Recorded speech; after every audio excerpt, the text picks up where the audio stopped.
The return of Buhari, like his absence, many APC supporters says will generate reactions, especially among some opposition parties who alleged that Buhari, the former head of state, was hospitalized in London for cancer treatment. Meanwhile, the eastern part of the country is another video from the eastern part of the country. Reverend Father Mbaka. Remember him? The Reverend who in January 2015 spoke against the leadership style of President Goodluck Ebele Jonathan, says he stands by his initial statements on his re-election. Mbaka denied ever meeting with APC presidential candidate Muhammadu Buhari as alleged at different quarters. Now on Thursday, youth leaders of the All Progressive Congress threatened that they will not hesitate to occupy Aso Rock and other major cities in the country if elections are not held on March 28th and April 11th. These are the issues we shall be looking at on today's episode of the program. But first of all, let me take a break. When we come back, we'll talk more. Don't go away. It's 5 a.m. local time. Many have been here for hours now, awaiting the arrival of the APC presidential candidate. General Muhammadu Buhari has been in the UK for over a week, where he gave an address at the Chatham House.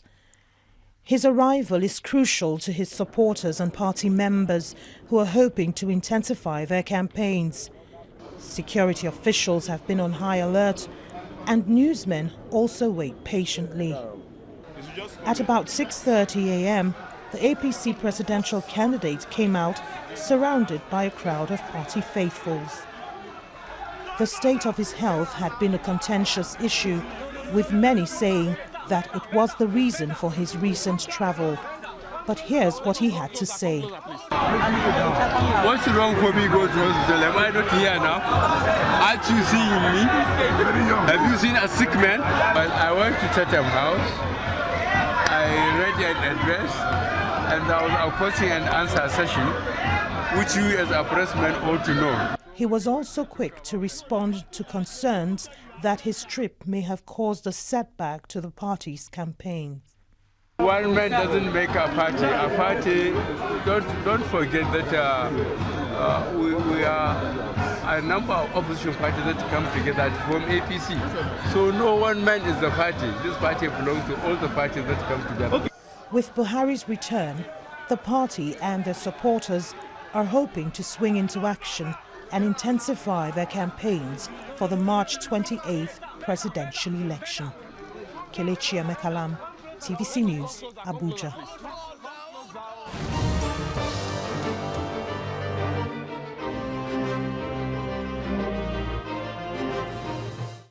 Welcome back.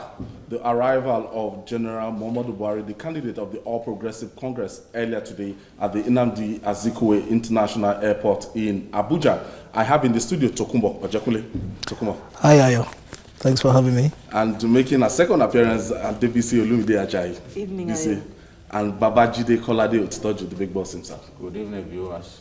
Jide, let me start from you. Buhari returned amidst rousing welcome.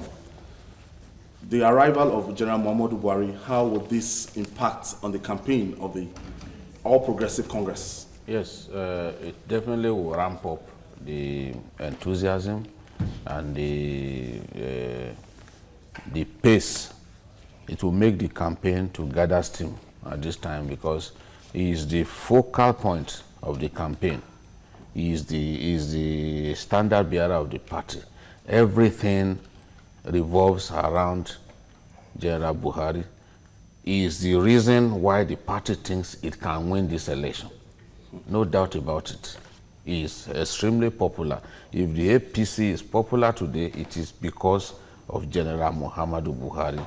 No one person, as I've said in the past on this program, no one person in today's Nigeria commands the kind of popularity that General Muhammadu Buhari commands. And this popularity is not the sort of popularity that you garner by sharing money to people. Because his popularity is with the talakawas, the poorest of the poor in our society. The teeming masses are the people who want this man. Now, it is becoming inevitable to even the rich and the not so rich in our society that this man is a formidable opponent.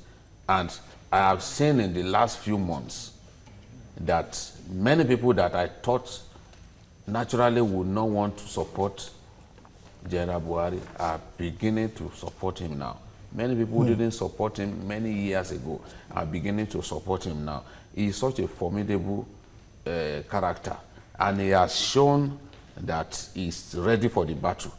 Because, look, naturally, all of those brickbats, the name calling, will make anybody who is not a strong character to melt. But this man, even at his age, continues to work strong. Now, what the implication of his arrival at this time is that the battle can start in earnest. The final phase of the battle for March 28 can start in earnest now. They've been waiting for him. His supporters have been impatient. Now he's here. Their enthusiasm is sky high at this time. So they are ready to give it their best shot now that the standard bearer of the party has arrived. BC, how successful is outing in London? The lecture at the Chatham House and you know the controversy trailing the main reason of visiting the United Kingdom. I think his outing in London was very, very successful. Apart from the fact that he shows that he still has a lot of stamina in him, which will douse all the rumors of his ill health and everything. And the kind of people he met, the way he answered the questions, he was extremely articulate, extremely knowledgeable on the problems that this country has, and extremely knowledgeable about what is needed to change this country around. Apart from that, the sidekicks that we saw shows that I think the dominant party in power now is extremely jittery. They have, the general has shown to Nigerians that he's ready for action, and like he said, he's ready for the final onslaught. I think those were his words, that he's coming back and he's ready for the final onslaught. And all in all, the outing in London was a very, very strategic move for the APC, and I think it paid off very, very well. Did his absence, Tokunbo, leave any kind of vacuum or kind of lull in the pace and the momentum of the campaign? You know, before the February 14th election was shifted, we saw a momentum. Did his absence slow down the momentum of the All Progressive Congress? To be quite honest, I didn't see that happen. A bit of what Jide has said, picking from what BC has also ended up saying, I think he has a very strong, formidable campaign team. The campaign team is very, very highly successful. In the past few weeks, we've seen the way they have gone, despite the fact that he was away to Chatham and on a visit to UK. We saw the momentum. The vice presidential candidate himself didn't stay on one spot. He was virtually everywhere. There was a program, articulated program. I feel a little bit from the PR angle that they took this postponement, okay, to one reassess, okay, reassess and begin to pitch their strength in other areas where people hitherto thought they couldn't get to, like the UK. And just as BC has said, it was a highly successful outing there. Back here, I think they have a program and they have followed the program to the letter. By the way, his return also shows that they are saying indirectly to the people, don't worry, we're back on the block, the campaign trail takes off again non-stop. And so there's something they're planning for Saturday, for example, which is huge, we hear. And knowing them, they probably are on the cruise to the final stage. It's really wonderful. I think they're doing well. On the cruise to the final stage. To the final stage, yeah. Today, I will ask you, did the President Goodluck Jonathan, it's as if he made the extension, he was able to make a kind of gain from it by penetrating into the battleground, especially the southwest. Yes, no doubt. They've made gains. I'm one person who admits that they've made gains. You know, the party is essentially a fractured one. And going into this kind of electoral battles with a fractured party is not an ideal situation. It's not the kind of situation that a presidential candidate will want to find himself in. So, but this postponement has afforded the president the opportunity to have meetings, to talk to aggrieved elements within his party. We were talking about his meeting with the House of Reps members, you know, who federally cheated during the primaries. A lot of them are not returning. So many of them are not returning to the House. They have every reason to be bitter. And the president has met with them, he's made all kinds of concessions, you know. Now, even the crisis in Ebonyi State, he's met with them in the last couple of days, and even the deputy governor, that's Dave Umahi, who has been accused of instigating the whole crisis, is now saying that, look, we are now ready for peace. We are looking for a permanent solution to this problem. Because the president knows that all of this crisis will hurt his chances, you know? And no matter what Nigerians will say about the president, I see a man who clearly wants to show Nigerians that he's honest. You saw in his interview on Kakaki that he said, look, my re-election will be very difficult. Very few politicians will admit that. Looking at the calculation on ground, looking at the situation. Very few politicians will admit that, because when you admit that, you could also be demoralizing your supporters. But he could see that he's facing a formidable opponent. If it was the Buhari without the support of the Southwest, without the support of the likes of Bola Tinubu, you know, yes, he will fancy his chances of taking him to the cleaners. Just but the nuts. Buhari is no longer a candidate or that you can say he can only garner support in the north. Now, support will come from all parts of Nigeria. You can get support. You saw even the crowd that received him in Bayelsa State. That crowd was larger than the crowd that received President Jonathan, and that's supposed to be his home state. So when the president said, Kakaki, that look, I know that my re-election will be very difficult. I said, this is a decent man, a man saying the truth. And if you can say that to your countrymen and women, if you get beaten, it will be easy to concede. Yes, because in your heart you know that this is not a walkover. This will be really tough for you to admit it publicly. That means he knows that he may not win the election, and within him he may be planning for his life after Aso Rock.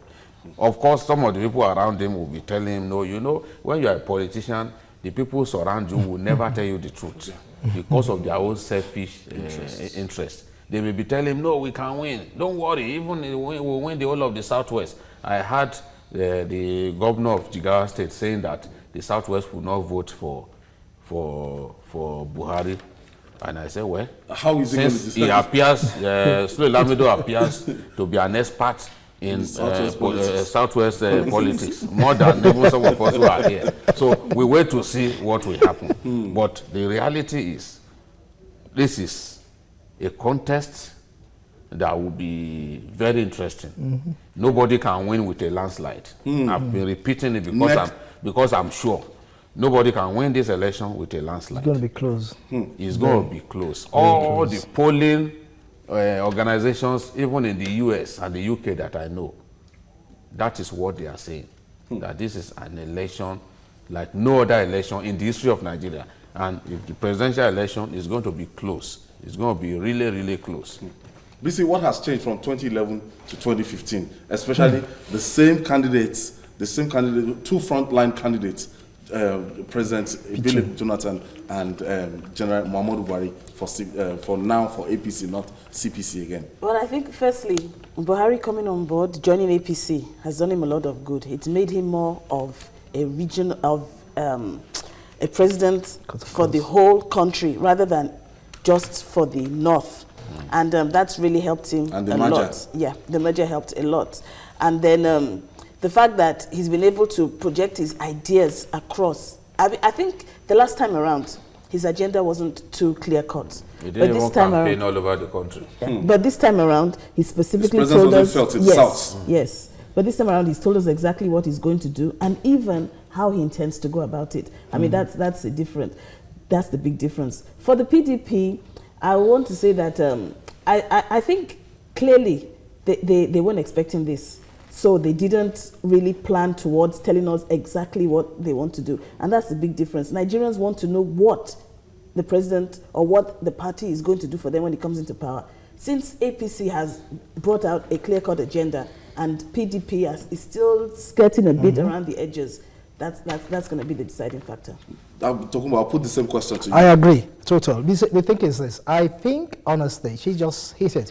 And I've always thought about it and expressed that much, Ayo, that all of a sudden you realize your opposition is taking over the shine. Probably you sit back, have we been sleeping? What happened to us? What happened to the strengths or the braggadocio we once had, you know? And it could be quite frightening for a contest of this nature, presidential election of this nature. And you suddenly realize that the Buhari you thought you knew turned out to be a different face entirely, who now articulates properly, who now expresses himself, who tells you how he wants to do something, and who also, and this is key, has shown leadership quality. Yeah. You know, as soon as he came out as the flag bearer of the party, everybody moved back. If you notice, and then he took charge. His taking charge meant that, look, this is a real big game. And if you're not very firm on ground as an opposition, like the PDP is, you might just find yourself squandering in the murky waters. So I think, honestly, that we've gotten to a point where, yes, it's getting a little more challenging, interesting, just as Jide said, international viewpoint about this kind of election, where will the swings be? They can't predict anything. It's very, very difficult and close to the mark. In fact, if we take a very serious litmus test now, it's probably just a little bit of edge of a half a second fraction, and it's getting closer. In a related development, the All Progressive Congress, Jide, the youth threatened to occupy Aso Rock if election is postponed from March 28th and April 11th again. What do you think is brewing? Have we been, is anybody talking about postponement of this coming election? No, I do not see any postponement, but I'm also worried. And the reason why I'm worried is this court case by one party, YPD, demanding that it should be put on the ballot. You want to be put on the ballot when the ballot papers have already been printed. How is that going to happen? I tell you, it is either INEC disobeys the court order and goes ahead with the election, or INEC appeals. If INEC appeals and the appeal court gives its verdict before the election, just before the election, we are in trouble. We are in trouble. Remember, even in 2007, a particular party was left out. Okay. The particular party was left out, was not included on the ballot.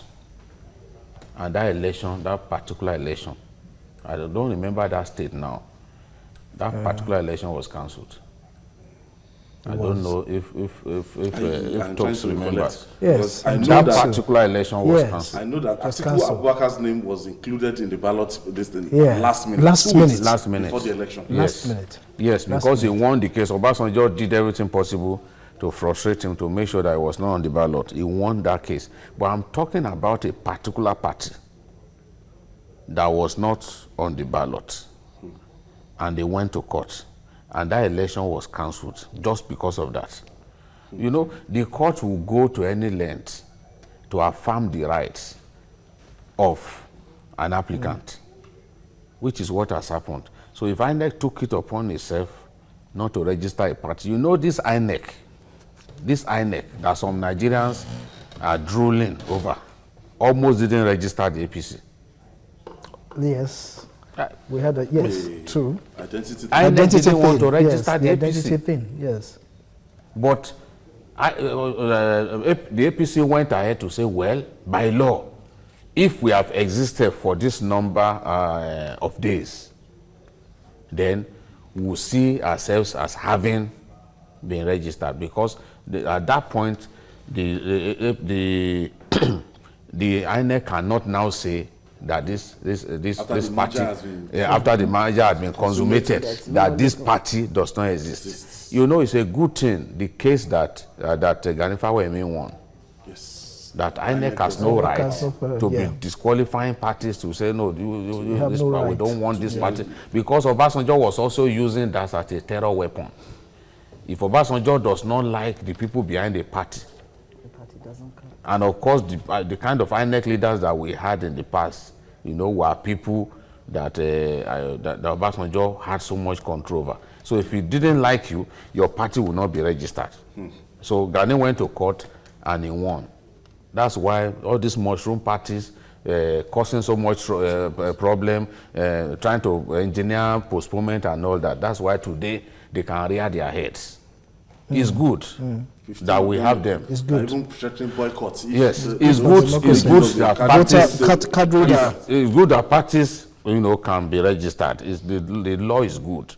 If not for that, I'm telling you, even this APC would not have been registered, because INEC could say, okay, we are not registering this party, and there's nothing anybody can do about it, and they can now deregister a party after some time, you know.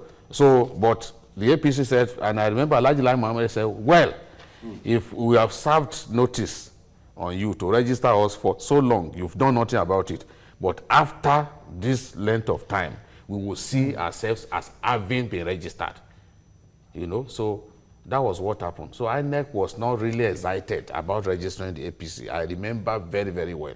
So that is that. Now, my real worry is, how does INEC navigate this extremely precarious situation?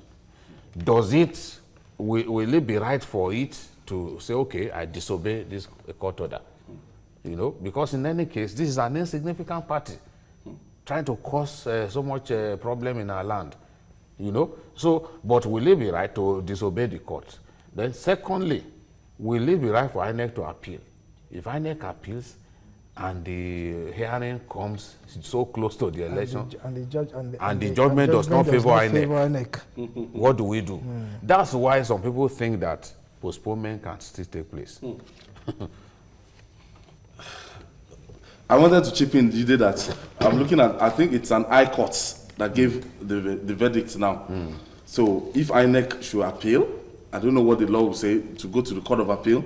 Would they be, and from Court of Appeal, they can decide to go to the Supreme Court. You know, even if INEC conducts that election, goes ahead to conduct the election without that particular party, the Supreme Court in future can even upon this whole exercise because of that small party. Yes, could wait. As you were saying, as you were saying. Now, this youth threatening to occupy Aso Rock, when you look at them and they are saying that the date that has been given, that must be, you know, we must go by those dates, 28th and 11th of April. What are they driving at? I think the youths are trying to send a very, very strong message across.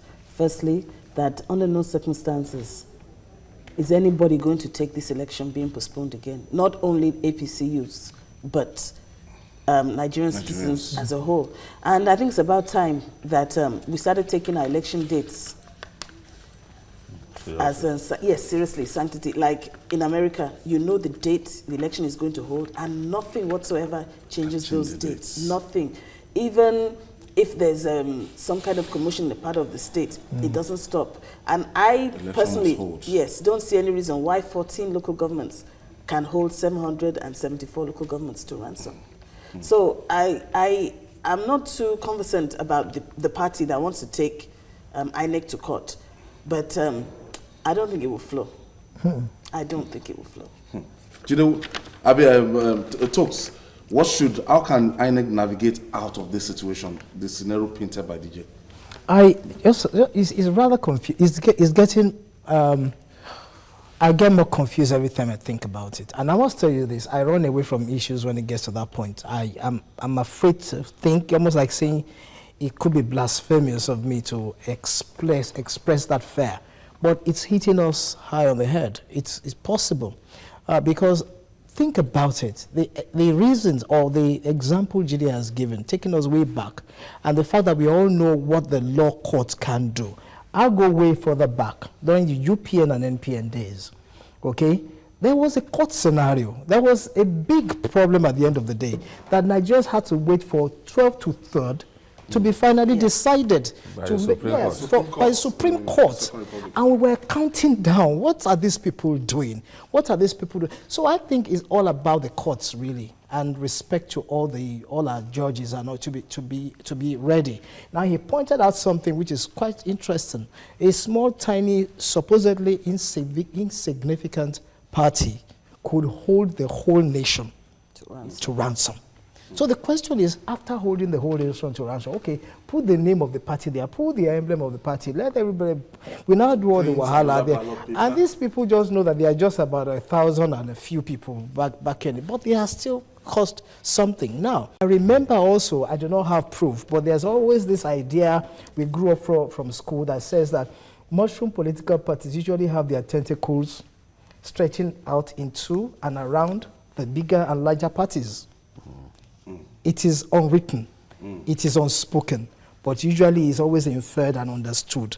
So at the last minute, there could be people who are using them. Yeah, you see the hand of Israel and the mouth of...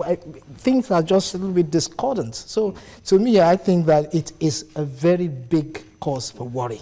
It is a big cause for worry, honestly. Yeah, it could be. I'll take this break. When we come back, we'll discuss more on the APC youths threatening to occupy Aso Rock if election is postponed. Stay with us.